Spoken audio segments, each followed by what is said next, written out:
เคยมีอารมณ์นี้บอกเวลาที่มีภัยในใจแล้วบอกกล้าบอกเพราะยานคำตอบมันจะทำให้ใจเก็บไว้ในใจจนนานอยากให้เจ้ารู้ว่าเคยนั้นมีหักให้เจ้าคนเดียวแต่ต้องทำอย่างใดไผต่อไผก็บอกให้เฮาบอกไป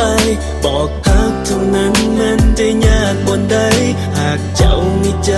ก็คงจะดีแต่ถ้าเจ้าบ่สนใจและคอยจะทำอย่างใดดีอยากให้รู้แต่บอกกล้าบอกอยากจะบอกไปแต่มันมองบ่ออกเพราะยานคำตอบจะบ่ตรงกับสิ่งที่ต้องการฟังเลยต้องเก็บไว้ในใจแบบนี้ความอึดอัดใจมันเพิ่มขึ้นทุกทีบอกห่างนั้นมันบ่ง่ายอย่างที่ไผเขาคิดกันหากการบอกหักมันเป็นเรื่องง่ายๆหากเป็นแบบนั้นมันก็คงสบายหากคอยบ่สนใจบ่แค่คำตอบว่าจะเป็นอย่างใดถ้าเจ้าบ่หักก็คงแล้วไปถ้าเจ้าบ่สนใจคอยคงบ่เสียใจแต่มันบ่เป็นอย่างนั้นหูบ่เคยมีความหวังอยากให้เจ้า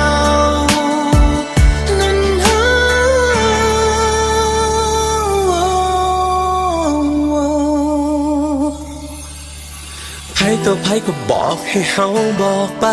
บอกหักเท่านั้นมันจะยากบ่ใดหากเจ้ามีใจ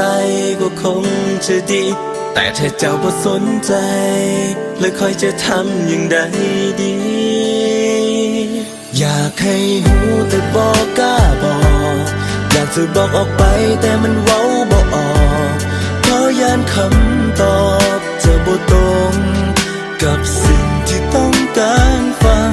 เลยต้องเก็บไว้ในใจแบบนี้ความอึดอัดใจมันเพิ่มขึ้นทุกทีบอกหักนั้นมันบ่ง่ายอย่างที่ไผเขาคิดกันอยากให้รู้แต่บอกกล้าบอกอยากจะบอกออกไปแต่มันเว้าบ่ออกเพราะยานคำตอบจะบ่ตรงกับสิ่งที่ต้องการฟังเลยต้องเก็บไว้ในใจแบบนี้ความอึดอัดใจมันเพิ่มขึ้นทุกทีจะบอกหักนั้นมันเว้าง่ายก็คงบอกไป